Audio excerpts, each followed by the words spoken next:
Class 10th subject maths chapter circles extra questions. आज का first question NCERT exemplar का है बाय चांस। क्वेश्चन अच्छा है। उसने कहा prove that the tangent drawn at the mid point of an arc of a circle. पहले arc की बात कर लेते हैं। हमने ये सर्कल बनाया, आर्क ले लिया हमने ये वाला ए बी, ये हमारी आर्क है। उसने इसके मिड पॉइंट की बात की है।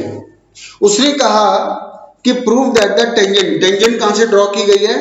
Drawn at the mid point of an arc of a circle. Mid point ये हमारी ए बी आर्क है। इस आर्क का मिड पॉइंट मैंने पी यहां पर लिया है, इससे टेंजेंट ड्रॉ की गई है।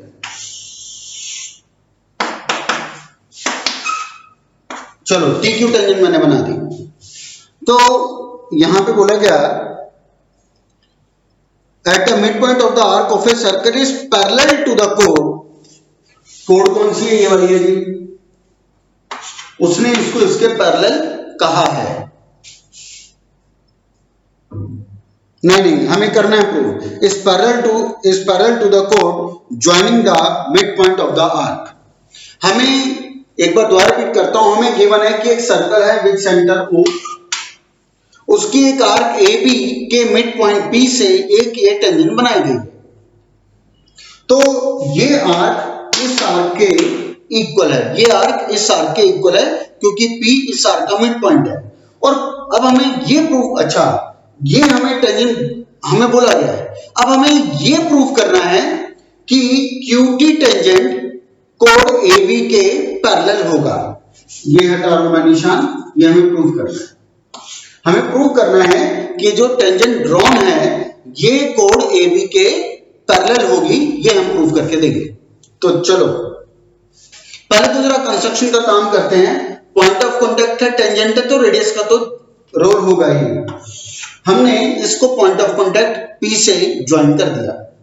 अब हमें पैरेलल प्रूव करना है। देखो पैरेलल का तो एक ही कंसेप्ट है, या तो वो पैरेलल करने का कंसेप्ट बीपीटी में था, लेकिन बीपीटी यूज तब होती है जब ट्रायंगल हो प्योरली। यहां ट्रायंगल तो है नहीं, जो भी है सर्कल फॉर्म में होगा, तो बीपीटी तो नहीं हो सकती भाई। बीपीटी तो ट्रायंगल में करते हैं काम कि साइड का रेशियो इक्वल तो साइड पैरेलल होगी। यहां तो वो चक्कर है ही। तो फिर 9th क्लास का कंसेप्ट यूज करते हैं। 9th में हम करते थे कि आपको कहीं पे दो लाइंस पैरेलल प्रूव करना है तो वहां कॉरेस्पॉन्डिंग एंगल इक्वल आके दिखा दो। ये पॉसिबल नहीं है, ऑल्टरनेट एंगल इक्वल आकर दिखा दो। ये भी पॉसिबल नहीं है तो को-इंटीरियर एंगल 180 ला करके दिखा दो। तीनों में से कोई भी एक आइटम अगर हम कर देंगे प्रूव तो वो लाइंस पैरेलल बोली जा सकती है। तो चलो टारगेट हम लोग चलाएंगे।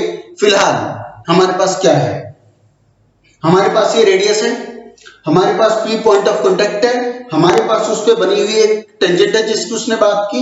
तो ये angle 90, radius to the point of contact is perpendicular to the tangent. ये स्टेप नंबर 1 हो गया।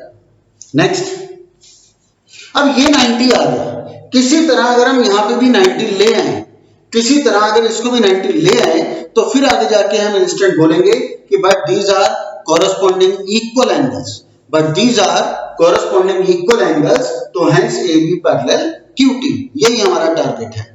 तो इसको 90 लाने के लिए अब हम एक काम करते हैं, ऊपर ज्वाइन AO एंड BO ये कंस्ट्रक्शन कर लेते हैं। ज्वाइन AO एंड BO ये हमने कंस्ट्रक्शन कर दी।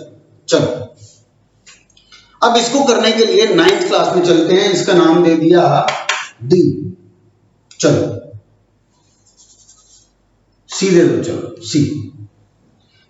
इस ट्रायंगल में और इस ट्रायंगल में घुसते हैं, इस ट्रायंगल में और इस ट्रायंगल में। क्या? Radius of the same circle. CO हो गया कॉमन। एक बात और रह गई। एक्चुअल में मैं कॉन्ग्रुएंट करवा रहा हूं दोनों ट्रायंगल को, AOC और BOC। इसमें हमारे पास दो आइटम तो मिल गई। AO is equal to BO, both are radius of the same circle. CO common. तीसरी आइटम तुम सोचो कोई है? तीसरी आइटम नहीं है। तीसरी आइटम हमें अरेंज करनी पड़ेगी। कैसे? हमने 9th में एक प्रॉपर्टी और भी पढ़ी थी कि equal arcs subtends equal angle at the centre.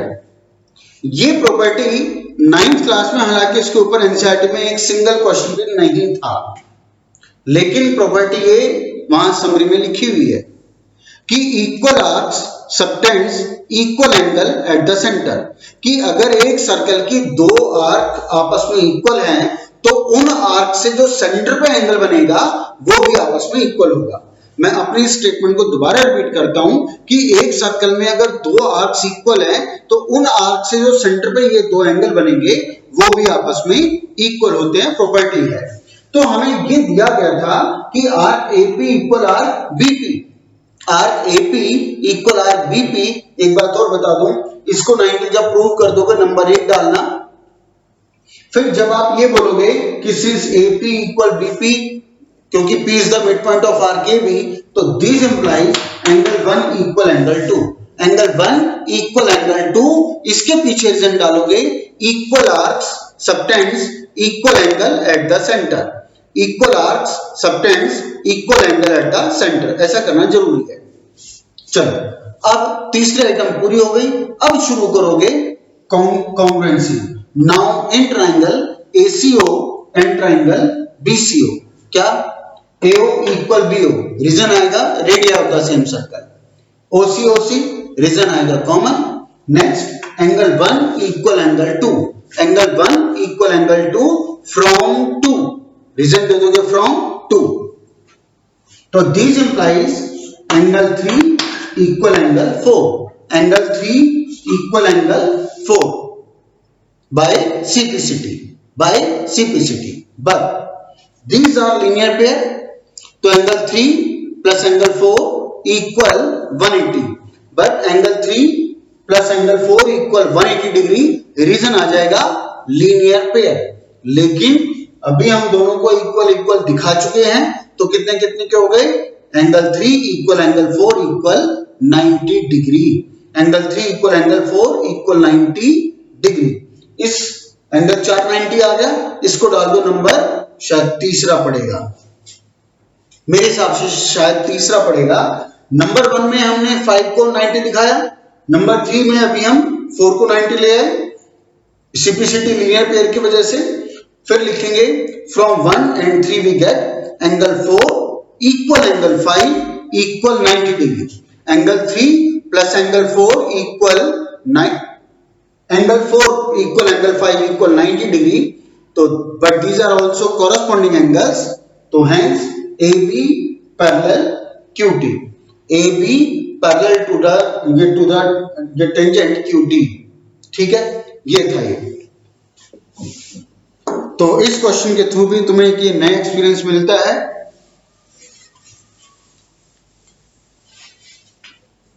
Next question, उसने कहा AB is a diameter, AC is a chord of a circle with center O। पहले इतना काम करते हैं।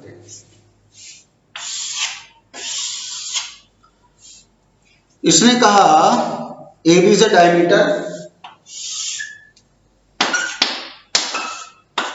डायमीटर है तो सेंटर तो होना ही चाहिए, तो AB is a diameter, AC is a chord of a circle,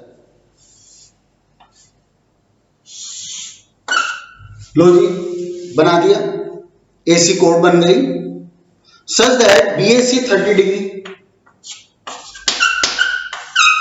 BAC हमें दिया हुआ 30 degree, the tangent at C intersect AB when produced at D। उसने कहा C से जब टेंजेंट ड्रॉ की गई तो वो AB को प्रोड्यूस करने पर D पर मीट करती है। एग्जाम्पल का है ये भी, the tangent at C intersect AB when produced at D। अब to prove that BC, join करना पड़ेगा, prove that BC equal BD, prove करना है BC इक्वल BD, ये हमारा टारगेट है, BC इक्वल BD। चलो शुरू करते हैं। ये दो टेंजेंट इक्वल, अभी जैसे मैंने कहा था कि अगर क्वेश्चन में एंगल्स देकर के साइड का रिलेशनशिप पूछा जाए या साइड्स का रिलेशनशिप देकर के एंगल का रिलेशनशिप पूछा जाए तो ट्रिग्नोमेट्री के बारे में सोच लेना चाहिए। तो देखा जाए तो यहाँ पे काम तो वही हो रहा है, उसने एंगल दिया और साइड के रिलेशनशिप पूछे गए हैं, इक्वल लाओ। तो एक बार लगा के देखते हैं। तो जब हम लगाने की कोशिश करते हैं तो हमें ध्यान आएगा कि भाई ट्रिग्नोमेट्री तो तभी अप्लाई होगा जब राइट ट्रायंगल होगा।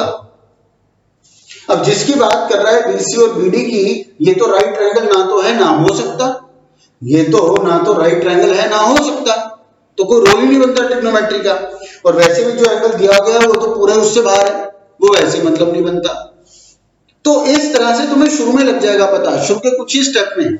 जैसे तुम ट्रिग्नोमेट्री की तरफ बढ़ोगे तुम्हें उसमें डेफिशिएंसी पता लग जाएगी कि ये चीज की कमी है, ट्रिग्नोमेट्री नहीं लगेगी इसमें। चलो तो फिर क्या करें, फिर ये करना चाहिए क्योंकि हमें BC इक्वल BD लाना है। और ये BC इक्वल BD कौन से ट्रायंगल की साइड है, ये ट्रायंगल DBC, ये ट्रायंगल DBC की साइड है। अब इस ट्रायंगल में जब दो साइड इक्वल आनी है तो ये दो साइड तो तभी इक्वल होगी ना जब हम इनके अपोजिट एंगल इक्वल दिखा देंगे। जब हम इनके अपोजिट एंगल इक्वल दिखा देंगे मतलब एंगल D और ये एंगल इतना C। जब हम इस एंगल D को इतने एंगल C के इक्वल दिखा देंगे तब बोलेंगे sides opposite to equal angle, तब हम इसको इसके इक्वल बोल चुकेंगे। तो चलो हमारा टारगेट है इस एंगल को इस एंगल के इक्वल लाना, और जैसे ही आ जाएगा तभी हम बोलेंगे इस ट्रायंगल में sides opposite to equal angle BC equal BD।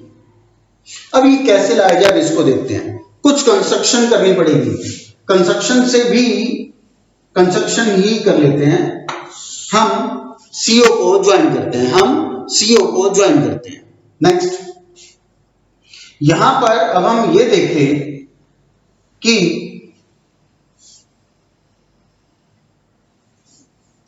AB क्या है, डायमीटर। AB क्या है, डायमीटर। डायमीटर है तो 9th में हमने पढ़ा था angle in a semi circle is a right angle, angle in a semi circle is a right angle. तो ये इतना एंगल कितना हो गया 90 डिग्री, एंगल ACB कितना हो गया 90 डिग्री। नेक्स्ट, ये जब 90 हो गया तो अब हमने कहा ये कितना 30, पूरा ट्रायंगल ACB की बात कर रहा हूं, पूरे ट्रायंगल ABC में एंगल है 30, एंगल C 90, तो एंगल सम प्रॉपर्टी से B हमारा कितना आ गया 60 डिग्री, B कितना आ गया ये 60 degree, angle sum property of triangle ABC। Next, BO क्या है रेडियस, CO क्या है रेडियस। इस ट्रायंगल के अंदर इस ट्रायंगल COB में ये दोनों रेडियस हैं, ये दोनों रेडियस हैं, तो इनके अपोजिट्स एंगल भी इक्वल होंगे, angles opposite to equal sides. ये 60 है तो ये भी हो गया 60, ये 60 है तो ये भी क्या हो गया 60, angles opposite to equal sides. यहां तक क्लियर, आगे चलते हैं। अभी तक हम उस ट्रायंगल में घुस नहीं पाए जिसके लिए हम ये सब काम कर रहे हैं, अब घुसने के बिल्कुल नजदीक आ गए। क्या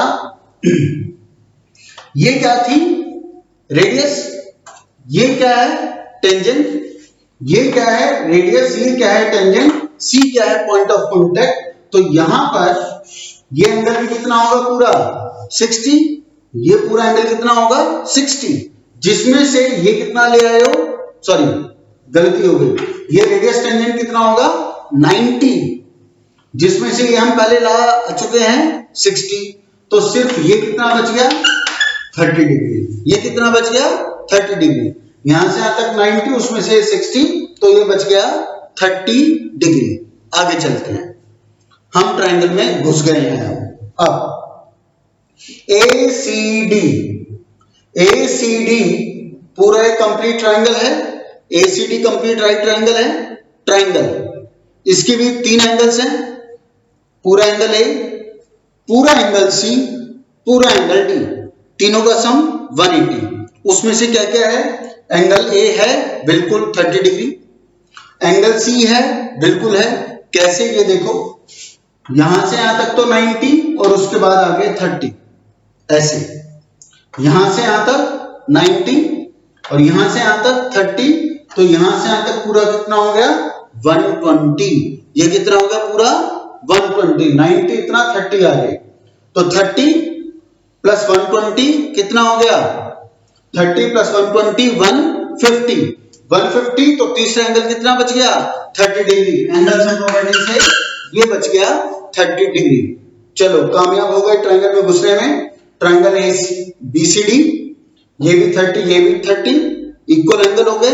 ये दो इक्वल एंगल जैसे हुए तभी हमने कहा BC equal BD, sides opposite to equal angles, sides opposite to equal angles.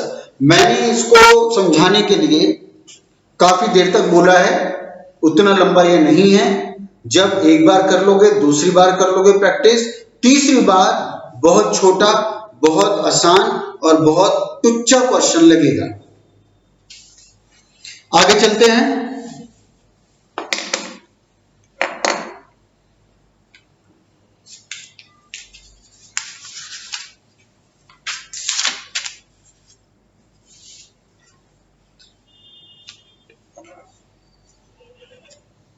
Next,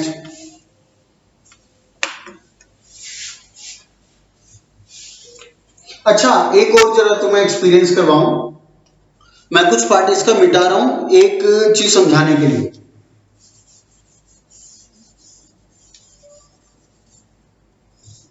देखो,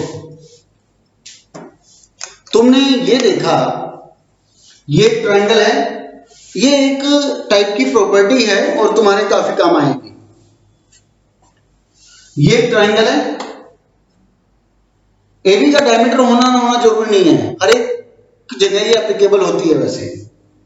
तो एसीबी एक ये ट्रायंगल है, इस ट्रायंगल का एक वर्टेक्स सी था जहां से ये टेंजेंट गई थी, ठीक है, जहां से टेंजेंट गई थी। अब यहां तुम ये देखो, टेंजेंट और ये ट्रायंगल की साइड बीसी, इसके साथ ये एंगल बना था 30 का, आया था हमारा, और अंदर ये पहले से एक ये ट्रायंगल है 30 का। इस तरह के एंगल हमेशा इक्वल आते हैं, इस तरह से बने हुए एंगल हमेशा इक्वल आते हैं कि ये टेंजेंट और साइड के साथ जो एंगल बनता है, टेंजेंट और उसी के साथ जो साइड है ट्रायंगल की, उसके साथ जो एंगल बनता है वो ट्रायंगल के इंटीरियर अपोजिट एंगल के हमेशा इक्वल आता है, इंटीरियर अपोजिट एंगल के इक्वल आता है। ये exterior angle property of triangle नहीं है। बोलने का तरीका लगभग कुछ वैसे ही है।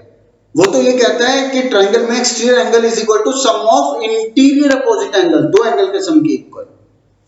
तो लगभग वैसी ही फिगर है। यहां पे इससे सीधा सीधा एंगल से एंगल इक्वेट करने की बात करता है कि टेंजेंट और साइड के साथ बने हुआ एंगल ट्रायंगल के इंटीरियर अपोजिट के इक्वल होता है हमेशा। ये इंटीरियर अपोजिट नहीं है, ये वाला नहीं होगा, ये तो उसके साथ ही है, ये भी नहीं होगा, मतलब इस साइड के साथ बना हुआ, इस साइड के साथ बना हुआ अंदर का कोई एंगल नहीं होगा, उसके अलावा इंटीरियर अपोजिट ऐसे इक्वल होगा। जैसे अब मैं तुमसे ये पूछ बैठा हूं, भाई बताओ ये एंगल भी तो टेंजेंट ऑलरेडी, टेंजेंट और साइड के साथ बना हुआ है, ये एंगल भी तो टेंजेंट और साइड के साथ बना हुआ है। ये एंगल ट्रायंगल में किस एंगल के इक्वल होगा सोचो, ये एंगल ट्रायंगल के किस एंगल के इक्वल आना चाहिए? बिल्कुल ये इसके इक्वल आएगा, इंटीरियर अपोजिट एंगल, इसका इंटीरियर अपोजिट ये बैठेगा, क्योंकि जिस साइड के साथ बना हुआ है, मैंने कहा पहचान के लिए कोई रूल नहीं है, पहचान के लिए इस साइड के साथ ये एंगल बना हुआ है, तो इस साइड के अंदर वाले कोई नहीं आएंगे, उसके अलग आएगा, सामने वाला आएगा। तो ऐसा अभी एक और ले रहा हूं, उसमें भी यही केस आएगा। इस प्रॉपर्टी का नाम है वैसे angles in alternate segment are equal, angles in the alternate segment are equal, angles in the alternate segment are equal. फिर रिपीट करता हूं, angles in the alternate segment are equal. Segment का मतलब होता है सर्कल के दो पार्ट बने, जैसे वो एक साइड बनी हुई थी, सर्कल में एक छोटा पार्ट उस कोड के नीचे था, एक पूरा बड़ा था, तो वो जो नीचे वाला है वो माइनर सेगमेंट बोलते हैं, और जो उस कोड के ऊपर वाला सारा हिस्सा था सर्कल का, उसको मेजर सेगमेंट बोलते हैं। तो एक माइनर सेगमेंट के साथ एंगल बना है एक मेजर में, इसीलिए इसको कहते हैं angles in the alternate segment are equal. अब जो नेक्स्ट क्वेश्चन करा रहा हूं वो इसका प्रूविंग ही है एक्चुअल में। इसने कहा AB इज अ कोड of a circle with centre O। मैं फिगर बना लेता हूं, उसके बाद बोलता हूं क्वेश्चन क्या था।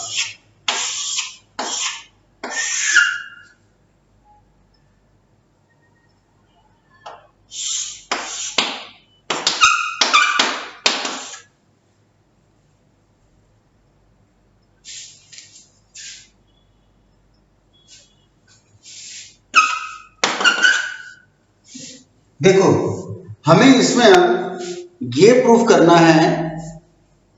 उसने, हाँ पहले तो ये बता दो, उसने कहा ए बी डायमीटर है, ए बी यहां पर डायमीटर है, नहीं, हाँ ए बी यहां पे डायमीटर है, फिगर एक्चुअल में चेंज कर दी विद सेंटर ओ, और एओबी, हाँ AOB is a diameter, figure में एक बार नेमिंग चेंज करूं, ये ए सी और बी, अब ठीक है। इसने कहा ए बी इज अ कोड ऑफ ए सर्कल, बिल्कुल, विद सेंटर ओ, बिल्कुल, एओसी इज अ डायमीटर, बिल्कुल, और AD is the tangent at A, बिल्कुल, as shown in the figure. Prove that angle BAD, D वहां कर दो, angle BAD equal angle AC। इसी की तो मैंने भी बात की थी ना पिछले कंसेप्ट में, टेंजेंट और कोड के, टेंजेंट और साइड के साथ बना हुआ यह एंगल इंटीरियर अपोजिट इसके इक्वल होता है, यह अब हमें करना है प्रूफ। अब ऑल्टरनेट सेगमेंट इससे भी दोबारा समझ लो, देखो ये पूरा एक सर्कल है, इन दोनों साइड को तुम फिलहाल अगर भूल जाओ, मैं सेगमेंट का मतलब समझा रहा हूं। ए बी मैंने कोड बनाया, अब इस ए बी कोड बनाने से सर्कल के दो पार्ट हो गए, एक ए बी के नीचे वाला सर्कल का पार्ट है, एक ए बी के ऊपर वाला ये सारा पार्ट है, ये सर्कल का छोटा पार्ट है, ये सर्कल का बड़ा पार्ट है। इन दोनों पार्ट को बोलते हैं सेगमेंट्स, ये छोटा सेगमेंट है और ये बड़ा सेगमेंट है सर्कल का, ये माइनर सेगमेंट है, ये मेजर सेगमेंट। तो जब हम कहते हैं angles in alternate segment are equal, तो उसका मतलब ये है कि इस सेगमेंट में बना हुआ एंगल बड़ी सेगमेंट में बने हुए एंगल के इक्वल होता है। सिंपली इसको लिखते हैं angles in alternate segment are equal. अब कैसे प्रूव करें इसमें, इसको देखते हैं। देखो AC क्या है, डायमीटर, डायमीटर तो 9th क्लास के हिसाब से angle in A semi-circle is a right angle, 90 हो गया, 1 2 3, तो 1 + 2 इज इक्वल टू 90, 1 + 2 क्या हो गया 90, एंगल इन सेमी सर्कल ये तेरा 90, तो ट्रायंगल के दो एंगल का सम कितना बच गया 90, नंबर एक डाल दो, छोड़ दो। नेक्स्ट AO क्या है, रेडियस, क्योंकि डायमीटर कहा था उसने, ये क्या टेंजेंट, ये भी उसने कहा, हमने नहीं लिया, तो रेडियस टेंजेंट में कितना बनाएंगे 90, तो 1 + 3 इक्वल 90, ये डाल दिया number 2। From 1 and 2 we get 1 + 2 equal 1 + 3, 1 से 1 कैंसिल, क्या आ गया एंगल 2 इक्वल एंगल 3, क्या आ गया एंगल 2 इक्वल एंगल 3। ऐसे चलना था ये, तो प्रॉपर्टी है directly angle in alternate segment are equal. Proof करने के लिए आएगा तो हम ऐसे कर देंगे, प्रूफ करने के लिए नहीं आएगा तो हम इसको डायरेक्टली यूज कर सकते हैं, इसका डायरेक्टली यूज किया जा सकता है। नेक्स्ट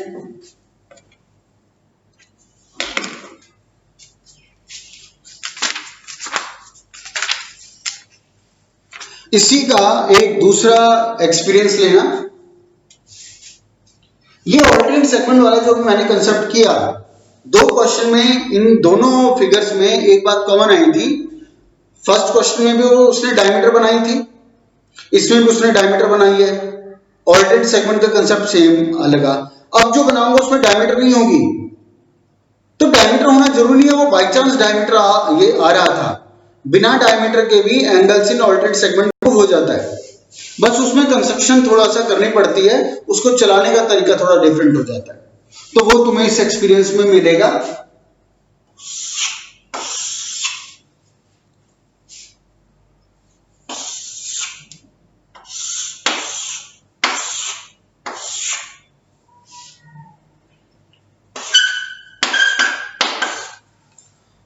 एग्जाम्पल का क्वेश्चन है, अच्छा है।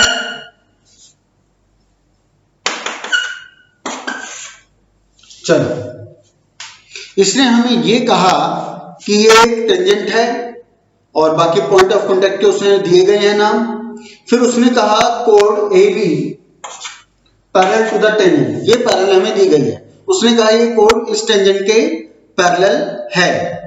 फिर ये कहता है angle B Q R, angle B Q R, ये इतना एंगल हमें दिया गया है 70 डिग्री, सिर्फ इतना एंगल टेंजेंट के साथ कोड और टेंजेंट, कोड और एक टेंजेंट, इसके साथ ये 70 डिग्री का हमें दिया गया है।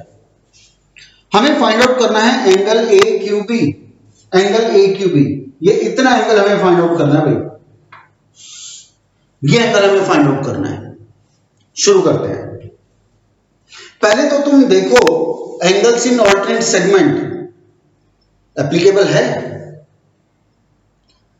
अगर एप्लीकेबल है तो सोचो ये 70 अंदर किसके इक्वल होगा डायरेक्टली, ये 70 डायरेक्टली अंदर किसके इक्वल होगा, बिल्कुल ये 70 ट्रायंगल की कोड और टेंजेंट के साथ बना हुआ है, तो इसके इंटीरियर अपोजिट कौन सा होगा, एंगल ए, जिसकी पहचान के लिए मैंने बनाया था कि भाई इस कोड के साथ अंदर का कोई एंगल नहीं होगा, ना ये होगा ना ये होगा, इनके अलावा ये बैठेगा। और अगर ये होता तो किसके इक्वल बोलते, इसके इक्वल बोलते। ठीक है ना, बहुत अच्छे। तो ये 70, तो ये तुम्हारा हो गया 70 डिग्री। ठीक है, नेक्स्ट याद आया ये इसके पैरेलल है। अब पैरेलल है तो ट्रांसवर्सल तो जरूर होगी, पैरेलल है तो ऑल्टरनेट कॉरस्पॉन्डिंग कुछ भी हो सकता है। तो हमने कहा कि जी ए बी पी आर के पैरेलल है, ये ट्रांसवर्सल है, ये इसके पैरेलल है, ये ट्रांसवर्सल है, तो ये एंगल इस एंगल के इक्वल होना चाहिए। क्यों, ऑल्टरनेट इंटीरियर एंगल्स। ये 70 तो ये भी हो गया 70। अब मुझे करने की जरूरत नहीं है, 70 70 140, तो ये बच गया 40 डिग्री। ठीक है, ऐसे इसको करते हैं। दूसरा, अब इस तरह की जब फिगर आ जाए, लास्ट के 2 क्वेश्चन में तो डायमीटर थी, उससे मैंने तुम्हें दिखाया वो 30 से 30 angle in alternate segment, last वाले में भी एंगल इन ऑल्टरनेट सेगमेंट, दोनों डायमीटर के ऊपर चली थी। यहां कोई भी डायमीटर नहीं है, ये डायमीटर थोड़ी ना है, ये डायमीटर तब होती जब यहां तक आती, ये तो अंदर ही रुक गई, डायमीटर नहीं है। तो इसमें कैसे दिखाएंगे इस एंगल को इस एंगल के इक्वल।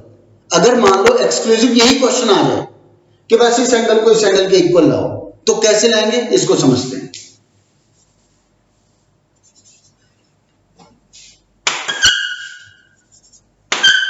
मैं कंस्ट्रक्शन करता हूं, सेंटर को मैंने बी से भी ज्वाइन कर दिया, सेंटर को मैंने बी से ज्वाइन कर दिया। तो देखो ये रेडियस, ये टेंजेंट कितना होगा 90, 90 में से ये कितना दिया हुआ था 70, तो ये कितना बच गया 20 डिग्री, ये कितना बच गया 20 डिग्री। अब इस ट्राइंगल में ये रेडियस आपस में इक्वल है, और किसी ट्राइंगल में जब दो साइड इक्वल हो किसी भी वजह से, तो उसके अपोजिट एंगल भी इक्वल होते हैं। ये 20 तो ये भी 20, ये 20 तो ये भी 20।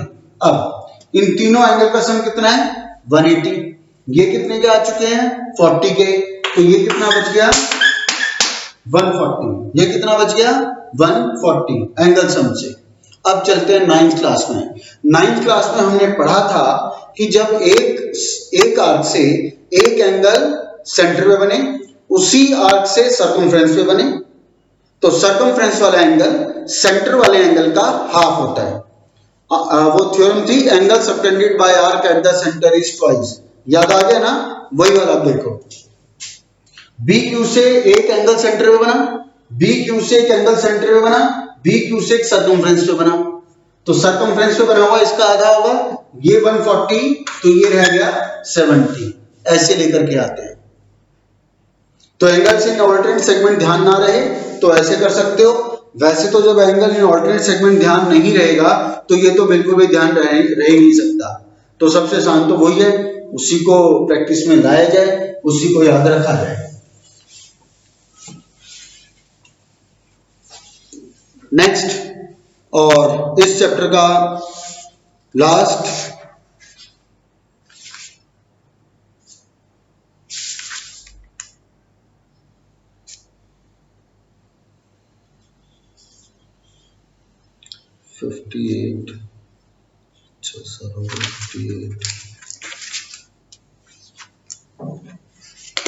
नेक्स्ट क्वेश्चन आरडी में नहीं है, लेकिन वैसे मुझे उस क्वेश्चन की स्टोरी याद है, और आज की डेट में कुछ दो एक क्वेश्चन काफी अच्छे थे।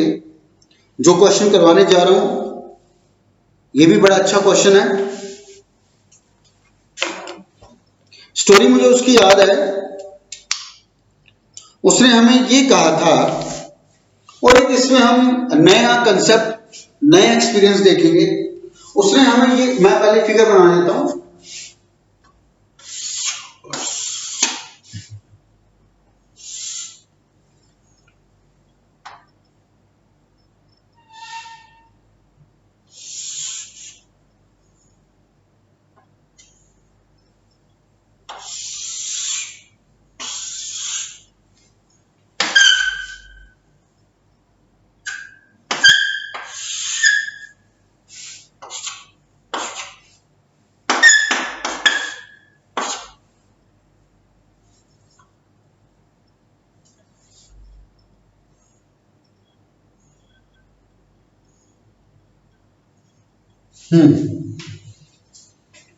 तो इस क्वेश्चन में हमें बोला गया था कि एक सर्कल विद सेंटर हो, AC is the diameter, AB is the code, BP is the tangent, या उसने ये कहा होगा कि B से एक टेंजेंट ड्रॉ की गई है, ठीक है। सच दैट कि कोड AB सच दैट कि कोड AB PO के इक्वल है, O इज द सेंटर। उसने हमें कहा है सर्कल विद सेंटर हो, AC इज द डायमीटर और AB एक कोड है और B से एक टेंजेंट ड्रॉ की गई है, सच दैट कि AB parallel PO, AB parallel PO। अब शो करना है कि prove that PC is the tangent, prove करना है PC इज द टेंजेंट। अब इसमें देखो, उसने BP को तो खुद कहा है टेंजेंट, PC को टेंजेंट हमें प्रूव करना है। अब PC को टेंजेंट कैसे लाएंगे, सोचो। PC को अगर टेंजेंट डिक्लेयर करना है तो इसके लिए हमें क्या एलिजिबिलिटी पूरी करनी होगी, तो ध्यान आएगा, अगर PC को टेंजेंट प्रूव करना है तो यहां पे 90 डिग्री लाना पड़ेगा, यहां पर 90 डिग्री लाना पड़ेगा। ये CO रेडियस तो है, डायमीटर है तो CO तो रेडियस है ही, बेशक वो C पे टच भी हो रहा है, लेकिन जब तक क्वेश्चन में उसको टेंजेंट नहीं कहा गया तब तक हम टेंजेंट लेते भी नहीं है। तो अगर हमें PC को टेंजेंट प्रूव करना है तो रेडियस तो है भाई, रेडियस तो कहीं भी हो सकती है, रेडियस तो तुम यहां बना लो, यहां बना लो, यहां बना लो, जहां मर्जी बना लो। जहां पे रेडियस बनाएंगे उस पॉइंट पर किसी लाइन के साथ 90 डिग्री अगर हमने डिक्लेयर कर दिया, 90 डिग्री लेकर के आप आए तो हम इसको टेंजेंट कह पाएंगे। तो टारगेट है इसको 90 लाने का, तो इसको टेंजेंट है ऐसा तो भूल जाओ। अब क्योंकि ये टेंजेंट नहीं है तो हम BP इक्वल PC भी नहीं कह सकते, BP इक्वल P भी नहीं बोला जा सकता कि length of two tangent are equal, भाई टेंजेंट वो है ये थोड़ी ना है, तो इसका मतलब वो प्रॉपर्टी इसमें भी काम नहीं कर सकती। टारगेट 90 लाने का है, इसको कैसे लाएंगे, अब देखो कंजम्पशन, हमें यहां CO को ज्वाइन करना होगा, हमें यहां CO को ज्वाइन करना होगा। क्यों किया मैंने ज्वाइन, क्योंकि मुझे यहां 90 लाना है। ये 90 लाने के लिए मुझे इस एंगल को इस एंगल के इक्वल लाना पड़ेगा, इस एंगल को इस एंगल के इक्वल लाना पड़ेगा। ये तो 90 है, ये 90 क्यों है, क्योंकि हम बोलेंगे कि रेडियस, ये रेडियस तो है और इसको टेंजेंट उसने क्वेश्चन में कहा है, इसको टेंजेंट क्वेश्चन में ही बोला गया है, ये रेडियस है तो B पॉइंट ऑफ कांटेक्ट है, तो ये तो 90 है, उसी ने खुद ही ने कहा था ये टेंजेंट है, तो ये रेडियस, ये टेंजेंट, तो ये हो गया 90। अब इस एंगल को जब इस एंगल को इस एंगल के इक्वल ले आएंगे तो ये भी 90 हो जाएगा, और जैसे 90 हो जाएगा हम बोल देंगे टेंजेंट हो गई। तो चलो कैसे लाएं, अब इन दो ट्राइंगल को कॉन्ग्रुएंट प्रूव करना शुरू करते हैं। तुमने सोच भी लिया होगा, खैर यही होगा, क्या क्या, radius of the same circle BO is equal to CO, दूसरी आइटम PO कॉमन, तीसरी आइटम है कुछ, ये इक्वल नहीं है क्योंकि वो टेंजेंट नहीं है, कहीं इसके बारे में सोचा हो।